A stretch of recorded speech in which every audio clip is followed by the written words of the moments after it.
G'day everyone, Dan here from GI Energy. Today I'm talking you through the iSolarCloud desktop monitoring platform. That's if you've got a Sungrow inverter installed and it's online and you're using the desktop version. There is obviously an app, which I'll do a different video for. That will be posted around the same time as this one. So if you prefer using the app, check that video out. Hopefully this one will be really helpful for you, and just hit us up if we've missed anything or you've got any other questions. Thank you. So here we are in the iSolarCloud portal. This is what you'll see when you log in. The icon at the top shows how much solar energy you're currently producing in that moment. In the middle, there's the house. To the left of that is your battery, and to the right is the grid. If you don't have a battery installed, you won't see that battery icon, obviously, but everything will still continue to work the same as I'm explaining here. So right now, this solar system is producing 9.97 kilowatts. 3.36 of that is being used in the home. 1.8 is going to the battery, which is nearly charged at 98%, which means the remainder, which now is 6.22 kilowatts, is going back into the grid and being sold back to the grid. Usually, if the battery was only at a lower percentage of charge, it would be drawing more of that energy, but because it's nearly full, just squeezing that last little bit in means it's only drawing 1.88 kilowatts just to get it topped right up. If you scroll down, you get some more info. So this by default is just set on the current day. So you can see when you hover your mouse anywhere along that line, what's happening in terms of solar production, grid load, battery, and then obviously the overall state of charge of the battery. So at 5:35 a.m., this solar system had yet to kick in, so it was producing zero. There was nothing coming from the grid. The load in the home was 1.505 watts, so 1.5 kilowatts. The battery was supplying all of that energy, and the state of charge was still at 66%, so it had remained pretty full overnight on this occasion. They still had lots of energy to get them through that morning period before the solar system really started kicking in. You can see there at 6 a.m. it started producing 333 watts. By 7 it was really producing quite a good amount of energy at 2,806 watts, so 2.8 kilowatts. Still nothing drawn from the grid. If you go to the little calendar and click back, it gives you the full previous day, and you can click through those days all the way through the history of the system. You can also click in the middle and get the calendar up and go and choose a day from any time since the system's been online. This is handy if you've ever got an issue with your solar system and you want to see what happened and when, or if you've just got a drama with how you're using energy, you want to identify what's using power at which times. It's a really nice bit of data to have there. And again, just to illustrate that, if we stop there at 12 o'clock, you can see exactly what the solar system was producing at that time, what the grid. So this occasion at that time, they were feeding nearly 7 kilowatts into the grid.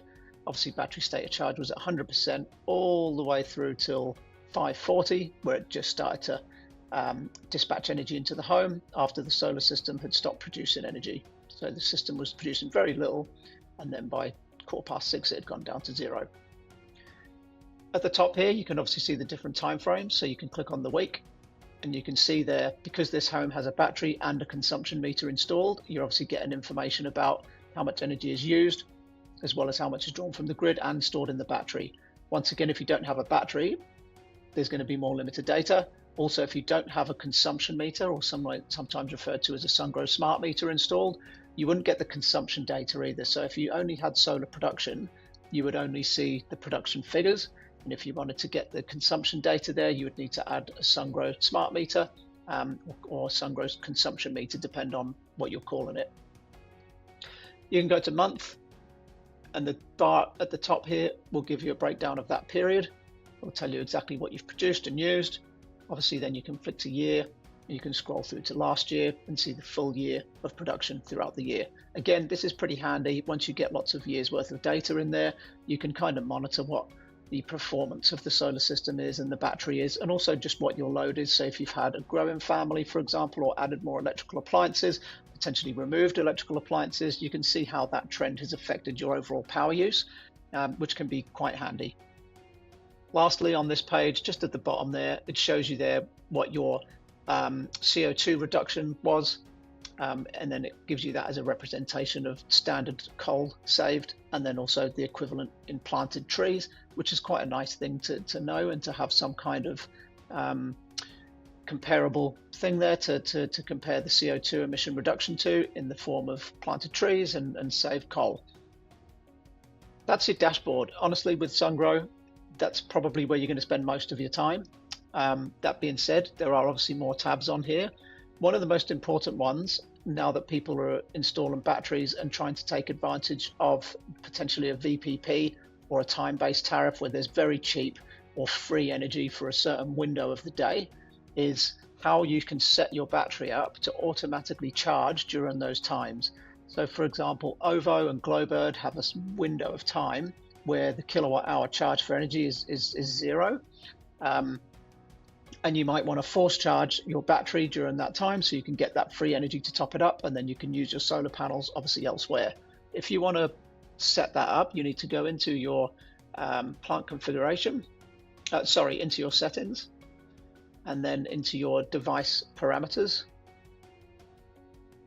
And then we're going to click on, I'll just move me out of the way. We're going to click on the common settings. And then we're going to click here on your energy management parameters. And you can see they're force charging. That's disabled at the moment. So what we need to do is go in and enable that. And then we're going to click the time. So this is set on every day. You can change it to working days, but most of those tariffs I think are every day. So you'd go every day. And then here's where you check the start time. So if it was, let's say 11 AM, and then the end time, let's say, was 1 PM. And then this part here, you have to put your target in. So the target state of charge of force charging 1, you want to put that at 100%. Whether or not it gets there is obviously dependent on how much time and inverter capacity you have. The other thing that is worth noting here is when you set this up, all your battery will do is charge. It's not going to dispatch energy into your home. So it will take energy from the grid, it will charge the battery, but if you're using energy in the home, it's not going to dispatch it into the home at the same time. Probably not important if you're getting free energy from the grid at that time anyway, or very cheap energy from the grid, but something to note.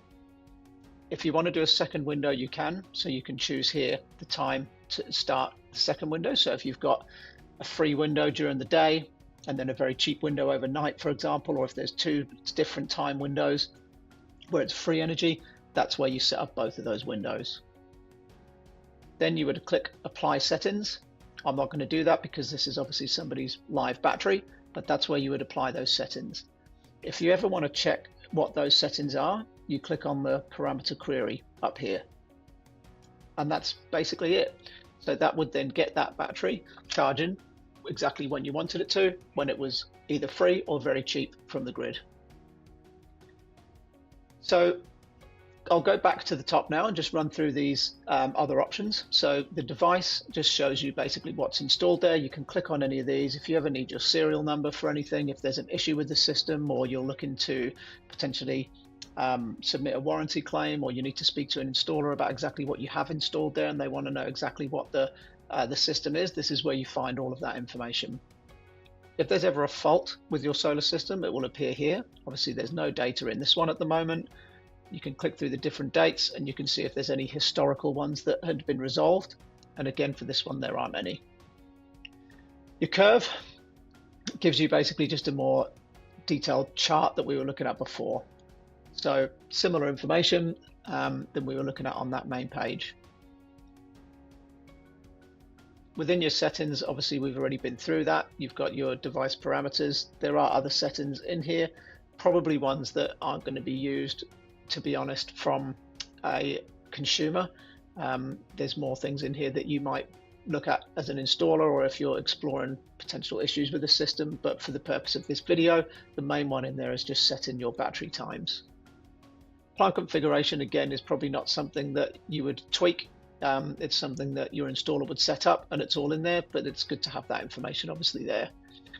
Firmware update, again, is not something that you would typically do unless you were told to by Sungrow or your installer. And if there is a firmware upgrade needed, sometimes it's because there's the new firmware gets rid of a bug that's causing a drama with the system, and in those circumstances you would have usually been in contact with your installer. Certainly that's how we operate. If there's a system that we've installed, there's an issue with it, customers get in touch with us, we then resolve it. So we would go in and do the firmware update if necessary, but that's where it's located if you ever need it for yourself.